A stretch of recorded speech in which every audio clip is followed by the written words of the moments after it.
Sining damlaglang kinunsa sang Department of Environment and Natural Resources kag Philippine Information Agency ang advocacy campaign on climate change mitigation and adaptation diri sa reyon sa East sa pagpaninguha nga labi pa mapabaskog ang ihibalo sang publiko sa mga negatibo nga epekto dala sang sining global phenomenon kag sang ila importante nga bahin sa mga aksyon na tuhoy diri. Sa nahuna nga kaygunan, ang DNR kag PIA partnered with Bombo Radio Philippines sa pagdulong sang Bombo Radio and Star FM Baroto Race bilang kabahin sining advocacy campaign nga may tema Nagbabago ang panahon, panahon na para magbago. Ginalauman man nga pinaagi sa Bombo Radio and Star FM Baroto Race, mapakita ang mga inisyatibo nga ginapatigayon sang DNR, City Government kag talatapan ni Senador Franklin Drilon, agud padayon nga mapatinlo, mapasanyog kag maputeheran ang Iloilo River. Ini nga suba nagasimbolo man sa mga pagpanikasog na tuhoy sa climate change, mitigation and adaptation nga may dako nga bahin sa pagpangabuhi sa mga Ilonggo kag kontribusyon sa turismo. Pinasupport sa PIA ka DNR ang Baroto Race because ang venue sa Baroto Race ara sa Iloilo River. And Iloilo River is very much a part of the Ilonggo way of life. No? So, efforts have been made to clean the Iloilo River. Kamakita natin subo nga ang Iloilo River malimpyo na. And this is part of the sustainable sustainable work plan for Iloilo River Management no kung swim nga ginatawag, which is also supported by DNR kag sa Iloilo City Government kag sa office ni Senator Filon. So ang Iloilo River can provide opportunities for livelihood, it can provide opportunities for tourism, kag kung if we will all work together, pwede naton mapabugal ining Iloilo River kay kung madumduman naton, it has won a prize sa international competition nga sustainable water nga malimpyo.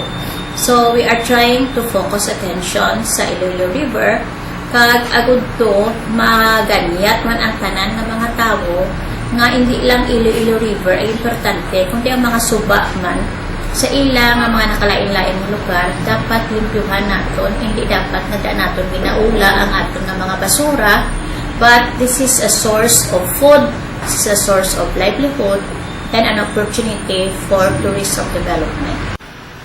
Nalipay gid kita kag overwhelmed ang Bombo Radio kag Star FM nga partner naton karon ang DNR kag PIA sa sining isa man ka noble nga project naton ang Bombo and Star FM Baroto Race to create awareness sa umuluyo nga dapat tipigan tagid ang aton nga natural resources like the Iloilo River naton.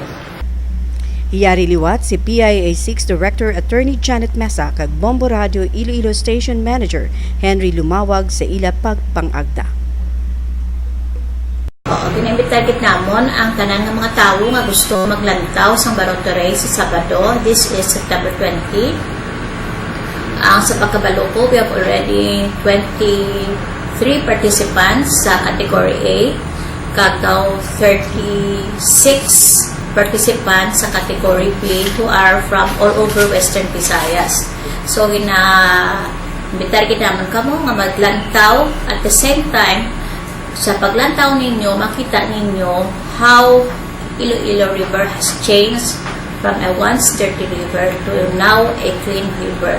So, ini is part of the advocacy campaign for climate change mitigation and adaptation nga kinahiwat sa PIA kag sa DNR.